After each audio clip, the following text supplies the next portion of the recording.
Welcome to Raj news. Details చూద్దాం. తెలంగాణ ఉద్యమ కెరటం భువనగిరి ప్రాంతంలో తెలంగాణ ఉద్యమాన్ని ఉర్రూతలూగించి విద్యార్థుల నుంచి ఉద్యోగుల వరకు అన్ని వర్గాల ప్రజలను కలుపుకొని స్వరాష్ట్ర సాధన కోసం తనదైన శైలిలో పోరాటం సాగించిన జిట్టా బాలకృష్ణారెడ్డి నింగికెగిశారు. గత కొన్ని రోజులుగా ఆయన బ్రెయిన్ ఇన్ఫెక్షన్తో సికింద్రాబాద్లోని ఓ ప్రైవేట్ ఆసుపత్రిలో చికిత్స పొందుతూ తుది శ్వాస విడిచారు. తెలంగాణ ఉద్యమకారుడిగా జిట్టా బాలకృష్ణారెడ్డికి మంచి పేరుంది. కేసీఆర్తో అత్యంత సన్నిహితంగా ఉండి ఉద్యమంలో కీలకంగా పనిచేశారు. అయితే 2009లో పొత్తులో భాగంగా భువనగిరి టికెట్ను టీడీపీకి కేటాయించారు. దీంతో ఆ ఎన్నికల్లో స్వతంత్ర అభ్యర్థిగా పోటీ చేసిన జిట్టా రెండో స్థానంలో నిలిచారు. తర్వాత కాంగ్రెస్ పార్టీలో చేరిన జిట్టా వైఎస్ఆర్ మరణంతో ఆ పార్టీకి సైతం రాజీనామా చేశారు. 2014లో భువనగిరి అసెంబ్లీకి ఇండిపెండెంట్గా పోటీ చేసి రెండో స్థానంతో సరిపెట్టుకున్నారు. వైఎస్ఆర్సీపీలో కొంతకాలం పనిచేసిన జిట్టా యువ తెలంగాణ పార్టీని స్థాపించారు. 2018లో బీజేపీ బలపరిచిన అభ్యర్థిగా భువనగిరి నుంచి పోటీ చేసినప్పటికీ గెలుపు అందుకోలేకపోయారు. 2022లో బీజేపీలో చేరి పార్టీ నుంచి సస్పెన్షన్కు గురయ్యారు. అసెంబ్లీ ఎన్నికలకు ముందు కోమటిరెడ్డి సమక్షంలో కాంగ్రెస్లో చేరారు.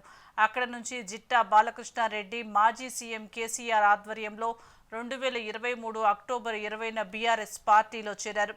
గడిచిన అసెంబ్లీ ఎన్నికల్లో సైతం ఆయన భువనగిరి బీఆర్ఎస్ అభ్యర్థి పైడ్ల శేఖర్ రెడ్డి తరపున ప్రచారంలో పాల్గొన్నారు.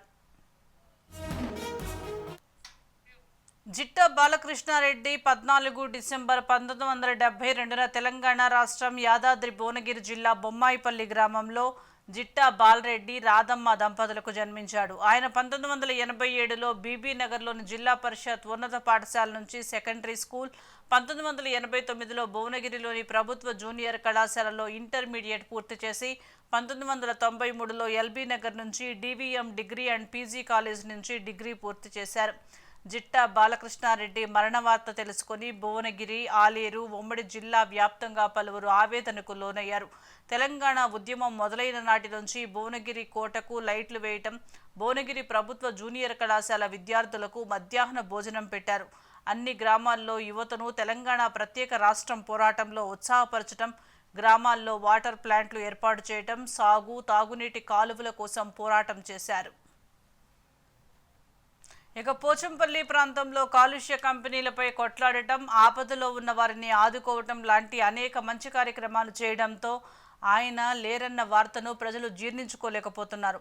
ఆయన తిరిగి కోలుకొని ఆరోగ్యంగా ప్రజల ముందుకు రావాలని ఇటీవలే ఆయన అభిమానులు భువనగిరి ఎల్లమ్మ గుడి నుంచి యాదాద్రి లక్ష్మీ నరసింహస్వామి ఆలయం వరకు పాదయాత్ర నిర్వహించారు.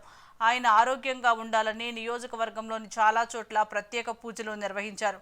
కానీ ఇప్పుడు ఆయన మరణ వార్త తీవ్ర దిగ్భ్రాంతికి లోనయ్యారు.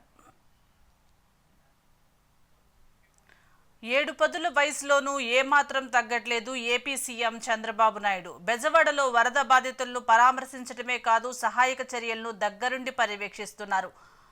పదండి ముందుకు అంటూ అధికార గణాన్ని ముందుకు నడిపిస్తున్నారు. ఉక్కు సంకల్పం ఉంటే బురద అడ్డం కాదు అంటూ నిరూపిస్తున్నారు. డే 1 నుంచి డే 5 దాకా ఓ యజ్ఞంలా సహాయక చర్యలను పర్యవేక్షిస్తూ అన్స్టాపబుల్గా సాగిపోతున్నారు.